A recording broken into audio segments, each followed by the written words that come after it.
नाजरीन, ईरान ने पूरी दुनिया में अमेरिका का मजाक बनाकर रख दिया है।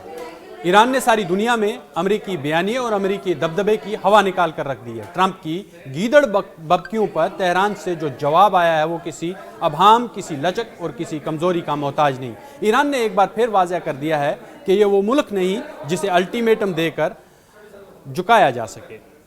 मैं हूं इरफान रेनो और आप देख रहे हैं न्यूज़ 18 का सोशल मीडिया प्लेटफॉर्म। अमेरिकी सदर डोनाल्ड ट्रंप की हमले की धमकी पर ईरान ने वज़ीर ख़ारजा अब्बास इराक़ची ने ऐसा दो टूक और आतशी रद्द-ए-अमल दिया है जिसने वाशिंगटन के ऐवानों में बेचैनी की नई लहर दौड़ा दी है। अब्बास इराक़ची ने खुले अल्फाज में ऐलान किया है कि ईरान किसी भी जारियत का फौरी, फैसलाकुन और तबाहकुन जवाब देने के लिए मुकम्मल तौर पर तैयार है। उनके मुताबिक ईरानी फ़ौजी जवान न सिर्फ अलर्ट पर हैं बल्कि उंगलियां ट्रिगर पर हैं और दुश्मन की किसी भी गलती को आखिरी गलती बनाने की मुकम्मल सलाहियत रखते हैं।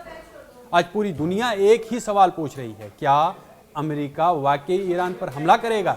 ये सवाल महज कयास नहीं बल्कि खित्ते में बदलते अस्करी मंजरनामे का एक फितरी नतीजा है। मशरिक़ वस्ता में अमेरिकी जंगी बेड़ों की आमद, मसलसल फौजी मशकें और जहराना बयानात हर गुजरते दिन के साथ जंग के खदशात को मजीद गहरा कर रहे हैं।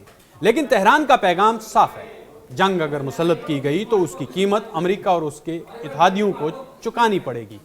बुध के रोज़ ट्रंप ने हस्बे रवायत धमकी आमेज अंदाज अपनाते हुए ईरान को मुज़ाकरात की मेज़ पर आने का हुक्म दिया और साथ ये वार्निंग भी दी कि वक्त कम है। मगर ईरान ने इस धमकी को संजीदगी नहीं बल्कि हकारत के साथ मुस्तरद कर दिया।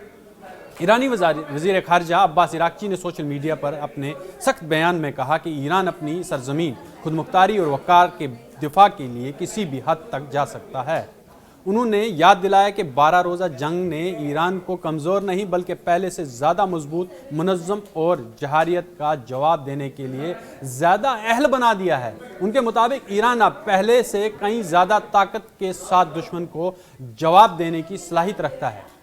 इराक़ची ने यह भी वाज़ेह किया कि ईरान ने कभी मुज़ाकरात से इनकार नहीं किया, मगर वो धमकियाँ, ब्लैकमेलिंग और फौजी दबाव के साये में होने वाली किसी नाम नेहाद डील को ईरान मुस्तरद करता है।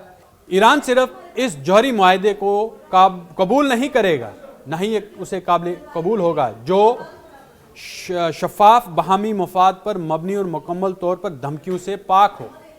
उसी जो मुआहदे को, जौहरी मुआहदे को कबूल करेगा। लेकिन जो अमेरिका चाह रहा है वो जौहरी मुआहदे को कबूल करेगा जो शफाफ हो, बाहमी मुफाद पर मबनी और मुकम्मल तौर पर धमकियों से पाक हो। ये ईरान चाह रहा है। लेकिन ईरान यही कह रहा है कि अगर वहाँ धमकी आमोज होगा, उसमें धमकियाँ होंगी, उसे दोष और दबाव के ज़रिए जौहरी मुआहदा करने पर मजबूर किया जाएगा, तो वो हत्ता बिल्कुल भी इसे कबूल करने के लिए तैयार नहीं है। यहाँ अमरीकी तजाद भी खुलकर सामने आता है कि ट्रंप एक तरफ मुनसिफाना मुआहदे की बात करते हैं और दूसरी तरफ गुज़श्ता साल खुद ही ईरानी जौहरी तनसीबात पर हमला करके उन्हें तबाह करने का दावा भी कर चुके हैं। अगर तनसीबात वाकई तबाह हो चुकी थी तो आज जौहरी हथियारों का शोर क्यों है? ये सवाल खुद अमेरिकी बयानियों को कटहरे में खड़ा कर देता है। दिलचस्प बात यह है कि ईरान में हुकूमत मुखालिफ मुजाहिरों की शिद्दत कम होते ही वाशिंगटन ने मुदाखलत न करने का दावा किया।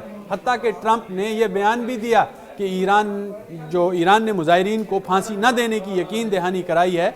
मगर हकीकत यह है कि गुज़श्ता हफ्ते अमरीकी जंगी बेड़ों की ईरान की जानब पेशकदमी ने पूरे खित्ते को एक बार फिर आग के दहाने पर लाकर खड़ा कर दिया है। तेहरान का मौक़िफ़ अब बिल्कुल वाज़ेह है। ईरान न डरता है, न ब्लैकमेल होता है और न ही किसी साम्राज्यी हुक्म के आगे सर झुकाता है। अगर अमेरिका ने गलत फहमी में कोई कदम उठाया तो सिर्फ एक हमला नहीं होगा बल्कि एक ऐसी आग होगी जिसके शोले मशरिक़ वस्ता से निकलकर वाशिंगटन और पूरे आलम में महसूस किए जाएंगे।